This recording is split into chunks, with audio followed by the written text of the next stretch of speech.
بسم اللہ الرحمن الرحیم۔ السلام علیکم۔ سیرت النبی صلی اللہ علیہ وآلہ وسلم کا پہلا عنوان زمزم کی کھدائی کا حصہ دوم آپ کو اس ویڈیو میں پیش کریں گے۔ قریش نے جب دیکھا کہ وہ باز آنے والے نہیں تو رک گئے۔ آخر انہوں نے کھدائی شروع کر دی۔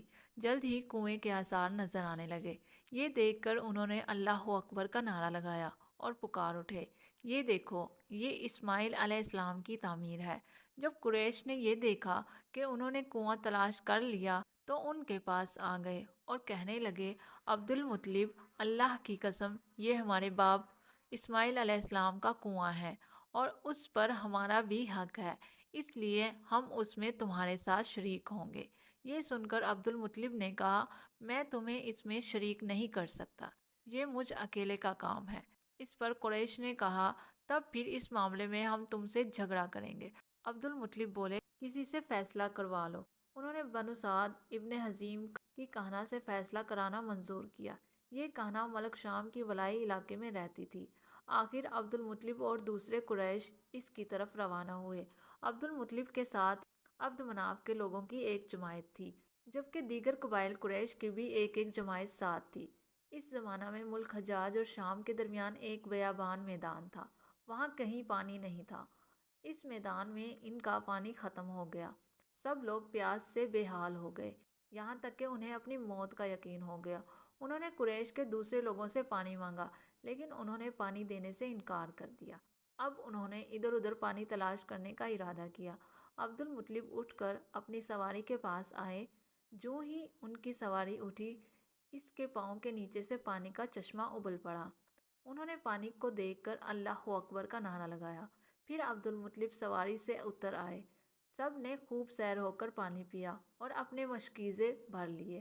اب انہوں نے قریش کی دوسری جماعت سے کہا، آؤ تم بھی سیر ہو کر پانی پی لو۔ اب وہ بھی آگے آئے اور خوب پانی پیا۔ پانی پینے کے بعد وہ بولے، اللہ کی قسم، اے عبد المطلب، یہ تو تمہارے حق میں فیصلہ ہو گیا۔ اب ہم زمزم کے بارے میں تم سے کبھی جھگڑا نہیں کریں گے۔ جس ذات نے تمہیں اس بیابان میں سیراب کر دیا، وہی ذات تمہیں زمزم سے بھی سیراب کرے گا، اس لیے یہیں سے واپس چلو۔ اس طرح قریش نے جان لیا کہ اللہ تعالیٰ عبد المطلب پر مہربان ہے، لہٰذا ان سے جھگڑنا بے سود ہے اور کہنا کے پاس جانے کا کوئی فائدہ نہیں۔ چنانچہ سب لوگ واپس لوٹے۔ واپس آ کر عبد المطلب نے پھر کنویں کی کھدائی شروع کی۔ ابھی تھوڑی سی کھدائی کی ہوگی کہ مال، دولت، تلواریں اور زریں نکل آئیں۔ اس میں سونا اور چاندی وغیرہ بھی تھی۔ یہ مال و دولت دیکھ کر قریش کے لوگوں کو لالچ نے آ گھیرا۔ انہوں نے عبد المطلب سے کہا، عبد المطلب، اس میں ہمارا بھی حصہ ہے۔ ان کی بات سن کر عبد المطلب نے کہا، نہیں، اس میں تمہارا کوئی حصہ نہیں ہے، تمہیں انصاف کا طریقہ اختیار کرنا چاہیے۔ آؤ 500 کے تیروں سے کرا ڈالیں۔ انہوں نے ایسا کرنا منظور کر لیا۔ 2 تیر کعبہ کے نام سے رکھے گئے، 2 عبد المطلب کے اور 2 قریش کے باقی لوگوں کے نام کے۔